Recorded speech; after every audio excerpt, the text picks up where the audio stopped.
नमस्कार। आज मैं आप सबके समक्ष हिंदी की अनन्य अंतर्ध्वनियों तथा प्रतिच्छवियों के कवि दिवंगत श्री कुंवर नारायण जी की कविता का पाठ प्रस्तुत कर रहा हूँ। कविता का शीर्षक है एक यात्रा के दौरान। यह कविता वस्तुतः 15 छोटी कविताओं की एक श्रृंखला है। यह श्रृंखला केवल कवि की यात्रा नहीं है, हम सबकी यात्रा है। हम में से हर एक की यात्रा का एक दर्पण है। यात्रा सभी प्रकार की, आंतरिक तथा बाहरी। तो प्रस्तुत है कविता एक यात्रा के दौरान। पहली कविता। सफर से पहले अक्सर रेल सी लंबी एक सरसराहट मेरी रीढ़ पर रेंग जाया करती है। याद आने लगते कुछ बढ़ते फासले, जैसे जनता और सरकार के बीच, जैसे उसूलों और व्यवहार के बीच, जैसे संपत्ति और विपत्ति के बीच, जैसे गति और प्रगति के बीच। घेरने लगती कुछ असह्य नजदीकियां, जैसे दृढ़ता और विचलन के बीच, जैसे तेजी और फिसलन के बीच, जैसे सफाई और गंदगी के बीच, जैसे मौत और जिंदगी के बीच। याद आते छोटे छोटे स्टेशनों पर फैले बीमार रोशनी के मैले मरियल उजाले, गाड़ी छूटने का बौखलाहट भरा वक्त, आरक्षण चार्ट की अंतिम कार्बन कापी। याद आती ट्रेन के इस छोर से उस छोर तक बदहवास दौड़ती जनता अपने बीवी, बच्चों, सामान, कुली और जेब को एक साथ संभाले। दूसरी कविता। सुबह 4 बजे मुझे एक ट्रेन पकड़ना है, मुझे एक यात्रा पर जाना है, मुझे काम पर जाना है। मुझे कहाँ जाना है? दशरथ की पत्नियों के प्रपंच से बचकर मुझे तरह तरह के कामों के पीछे कहाँ कहाँ जाना है, कहाँ नहीं जाना है। तीसरी कविता। एक गहरे विवाद में फंस गया है मेरा कर्तव्य बोध, एक गहरे विवाद में फंस गया है मेरा कर्तव्य बोध। ट्रेन ही नहीं, एक रॉकेट भी पकड़ना है मुझे अंतरिक्ष के लिए, ताकि एक डब्बे में ठसाठस भरा मेरा गरीब देश भी कह सके सगर्व की देखो, हम एक साधारण आदमी भी पहुंचा दिए गए चांद पर। पृथ्वी के आकर्षण के विरुद्ध आकाश की ओर ले जाने वाले ज्ञान के हम आदिम आचार्य हैं। न जाने कितनी बार उतरे हैं हमारी पवित्र धरती पर आमंत्रित देवताओं के विमान। न जाने कितनी बार हमने स्थापित किए हैं गगनचुंबी ऊंचाइयों की कीर्तिमान। पर आज गृह दशा और ग्रह दशा दोनों कुछ ऐसे प्रतिकूल कि 7 दिन दिशाशूल करते प्रस्थान, रखकर हथेली पर जान, चलते जमीन पर देखते आसमान, काल तत्व खींचा तान एक आंख। हाथ की घड़ी पर दूसरी आंख संकट की घड़ी पर। न पकड़ से छूटता पुराना सामान, न पकड़ में आता छूटता वर्तमान। चौथी कविता है। घटना चक्र की तरह घूमते पहिए, वह भी एक नाटकीय प्रवेश होता है। चलती ट्रेन पकड़ते वक्त जब एक पांव छूटती ट्रेन पर और दूसरा छूटते प्लेटफॉर्म पर होता है।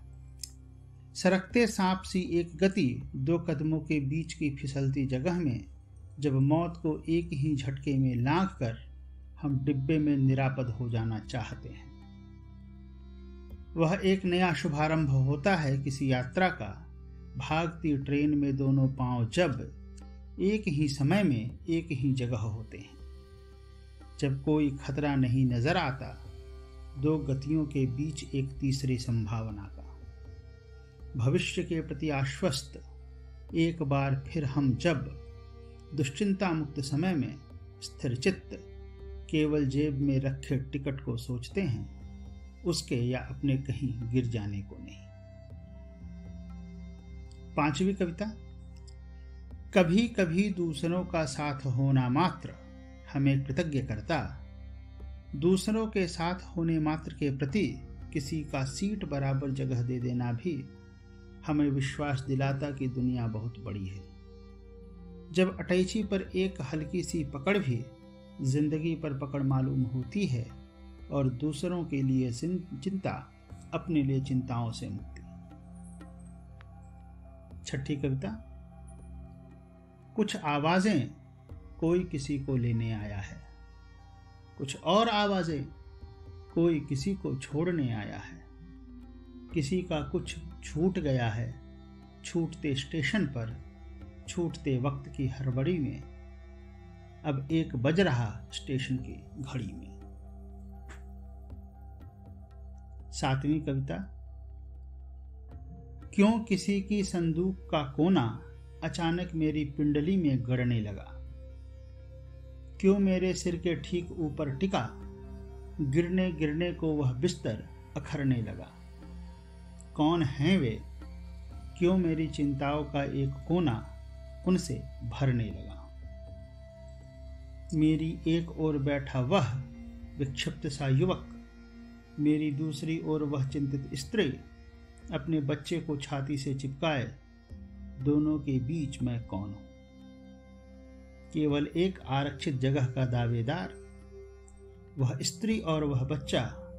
क्यों नहीं 2 मनुष्यों के बीच एक पूर्णतः सुरक्षित संसार। क्यों यह निरंतर आने जाने का क्रम अनाश्वस्त करता और उस पूरी व्यवस्था को ध्वस्त जिसे हम किसी तरह 2 स्टेशनों के बीच मान लेते हैं, जो अनायास मिलता और छूट जाता। क्यों ऐसा मानो कुछ बनता और टूट जाता। 8वीं कविता। शायद मैं ऊँघ कर लुढ़क गया था एक स्वप्न में। एक प्राचीन शिलालेख के अधमिठे अक्षर पढ़ते हुए चकित हूं कि इतना सब समय कैसे समा गया 2 ही तारीखों के बीच।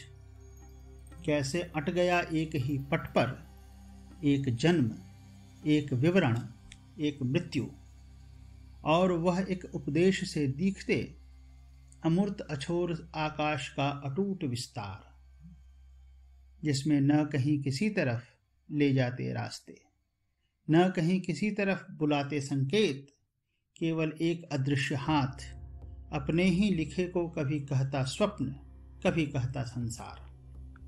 अचानक वह ट्रेन जिसमें रखा हुआ था मैं एक खिलौने की तरह छोटी हो गई, और एक बच्चे की हथेलियां इतनी बड़ी कि उस पर रेल रेल खेलने लगे फासले, बनाकर छोटे बड़े घर, पहाड़, मैदान, नदी, नाले।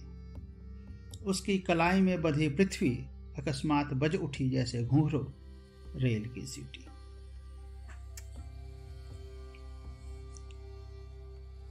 नौवीं कविता।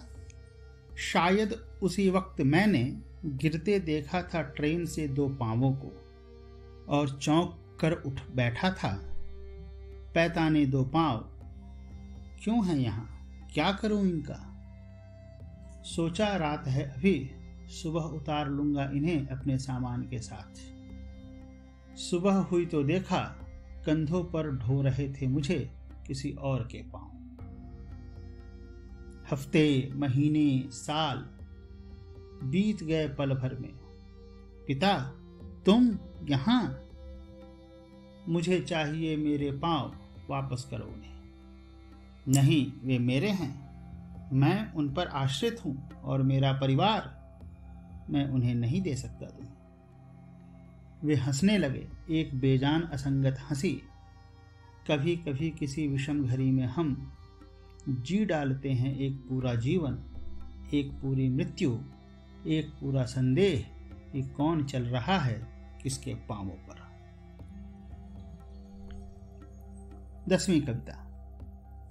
नींद खुल गई थी शायद किसी बच्चे के रोने से, या किसी माँ के परेशान होने से, या किसी के अपनी जगह से उठने से, या ट्रेन की गति के धीमे पड़ने से, या शायद उस हरकंप से जो स्टेशन पास आने पर मचता है। बाहर अंधेरा, भीतर इतना सब, एक मामूली सी रोशनी में भी जगमग, जागता और जगाता हुआ। एक छोटा सा प्लेटफॉर्म सरक कर पास आता, सुबह की रोशनी में डब्बे में चढ़ते उतरते लोगों का तांता, कोई जगह खाली करता, कोई जगह बनाता। 11वीं कविता। बाहर किसी घसीट लिखावट में लिखे गए परिचित यात्रा वृत्तांत के फरफराते दृश्यों को बिना पढ़े पन्नों पर पन्ने उलटती चली जाती रफ्तार, विवरण कहीं कहीं रोचक, प्लॉट अव्यवस्थित, उथले विचार, उबाऊ विस्तार। भीतर एक डब्बे में खचाखच भरा एक टुकड़ा भारतीय समाज, मानो कहानियों, फिल्मों, कॉमिक्स, अखबार आदि से लेकर बनाए गए चरित्रों का कोलाज। 12वीं कविता। यहाँ और वहाँ के बीच कहीं किसी उजाड़ जगह अनिश्चित काल के लिए खड़ी हो गई है ट्रेन। दूर तक फैली ऊबड़ खाबड़ पहाड़ियाँ, जगह जगह टेसू और बबूल की झाड़ियाँ, कास और जंगली घास के झाड़ झंखाड़, जहां तहां बरसाती पानी के तालाब। वह सब जो चल रहा था अचानक अकारण असमय कहीं रुक गया है, आशंका और उतावली के किसी असह्य बिंदु पर। कुछ हुआ है जो नहीं होना चाहिए था, जो अक्सर होता रहता है जीवन में। कौन थे वे जो होकर भी नहीं होते? ऐसा क्यों हुआ, वैसा क्यों नहीं हुआ जैसा होना चाहिए था? सवालों के एक उफान के बाद अलग अलग अनुमानों में निथर कर बैठ गई हैं उत्सुकताएं। फिर चल पड़ती है ट्रेन एक धक्के से, घसीटी हुई अपने साथ उस शेष को भी जो घटित होगा कुछ समय बाद कहीं और, किसी अन्य यहाँ और वहाँ के बीच। 13वीं कविता। धीमी पड़ती चाल, अगले ठहराव पर उतर जाना है मुझे। एक सिहरन सी दौड़ जाती नसों में, पहली बार वहां जा रहा हूं। हो सकता है कोई लेने आए या कोई नहीं, केवल एक सपाट प्लेटफॉर्म मिले, बर्फीली ठंडक, अंधेरे और अनिश्चय का घना कोहरा। इतनी रात गए, एक बिल्कुल नई जगह से नई तरह संबंध बनाता हुआ एक अजनबी। एक खामोश सी तैयारी है मेरे आसपास, जैसे यह मेरा घर था और अब मैं उसे छोड़कर कहीं और जा रहा हूं। 14वीं कविता। कुछ लोग मुझे लेने आए हैं, मैं उन्हें नहीं जानता। कुछ लोग मुझे लेने आए हैं, मैं उन्हें नहीं जानता। जैसे कुछ लोग मुझे छोड़ने आए थे जिन्हें मैं जानता था।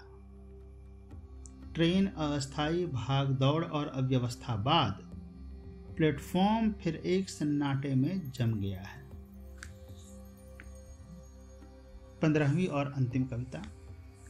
आश्चर्य, वह स्त्री और बच्चा भी अकेले खड़े हैं उधर। क्या मैं कुछ कर सकता हूं उनके लिए? स्त्री मुझे निरीह आंखों से देखती है, वो आते होंगे मेरे लिए भी। कुछ दूर चलकर ठहर गया हूं, उसके लिए या अपने लिए। देखता हूं उसकी आंखों में जो घिर आई थी एक दुश्चिंता से, एक सरल कृतज्ञता में बदल जाती। इसी कृतज्ञता के भावबोध के साथ मैं आप सभी को छोड़ता हूं। धन्यवाद। जना विता